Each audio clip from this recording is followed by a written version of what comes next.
lukurok joto no norok nukbai khana mia hor thangnaibo chini BJP gundagiri khainai rok borok ni bisingtwi je samung hamya ba mangpili rok chong nuklaikha jaga jaga o poster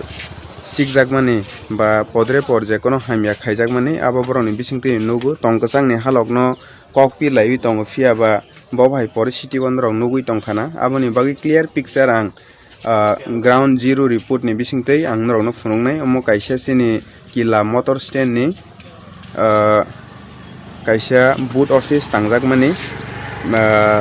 mia hor thangnaibo je chini tabok tinibo chini o jaga bo kaisa chong je logothum panda ba chong 28/03/21 o je chong jonosabha eba ke mass gathering khlailai tongmani phia a jaga o chong poster rok ni bisingtwi ekdom thikna khai tongmani phia ba tinibo borok ni haina hai BJP ni kaisa logothum panda tongo aboni bagine borok rok ba miafro hor thangnaibo borok gundagiri khaimani bisingtwi u poster rok chirjak ba ekdom poricity hamya khen rok nuklai mankana aboni bagine lukurok norok no decide khaidi sabo kaham sabo hamya tak chong kono jat khainani ba chong tongkachang no nayo chini twipramo tha hoite chong jotono tongkachang ba halok kaham thansani mari no pilebine chong purano chong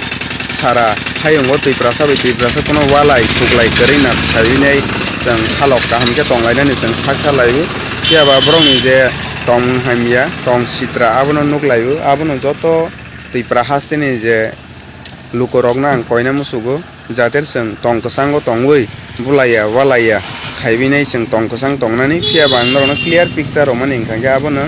je borok ni poricity ba tong halok hamya abono phunukmani si norok chong bai choyawi nai tongni chong clear picture rohnai ground zero report ni bisingtwi norok nai tong iko naidi ground zero report ni bisingtwi chong thung phunuknai naidi borok bo bhai ke sirkha ba khibilai kha borok no ang tei bo phunuknai chini bwskang ni je rasta rok ni abo flag fisajak ma rok no tei phunuknai.